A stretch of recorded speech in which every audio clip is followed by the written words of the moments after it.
Hi, I'm Ryan Palmer, gear editor with Bike Magazine, and today we're up in Whistler and we're checking out the new Specialized S-Works Enduro.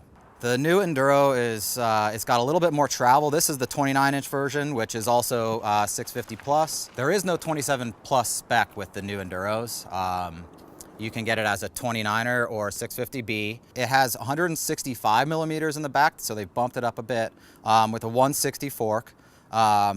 And Specialized is also slackened the head angle like by a degree and a half from 67.5 to 66. But in order to combat that and keep the bike's climbing ability, they've actually gone and steepened the seat angle to 76 degrees. And what that does is allows the rider to get into a really aggressive climbing position.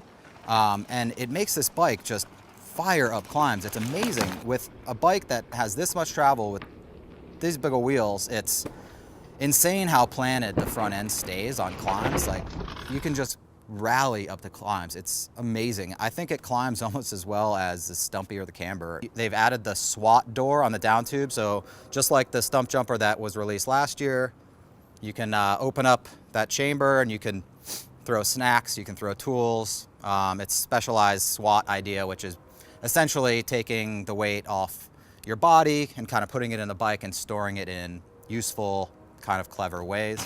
Moving on, talking about the new frame, not only is there that SWAT door in the down tube, but if you notice the rear end on the Pro and the S-Works models is full carbon, which is a first for this bike.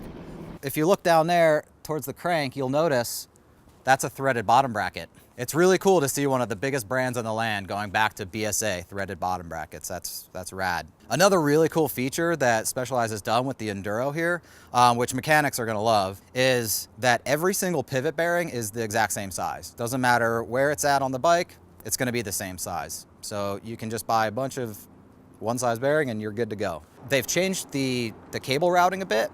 So you've got internal routing, which is fully tubed down the down tube. So all you have to do is thread the housing down the tube and it'll pop out at the other end. What they've also changed is now the rear brake and the rear derailleur come out on the side of the bike instead of coming out on the bottom of the down tube and looping underneath the bottom bracket. I think it's just a nice addition to clean this bike up a bit. Let's get down to price here. This is the S-Works version. It's their highest end stuff.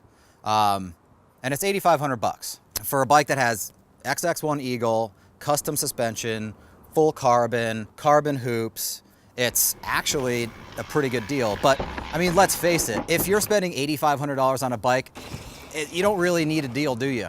If you're at that price bracket, I mean, you're at that price bracket, right? Overall, having spent a few days riding this bike, I'm really impressed. They've taken what was already an incredibly capable and well-rounded bike and made it even more so. All right, well, I'm gonna go crush some more laps on this sucker. Thanks for tuning in.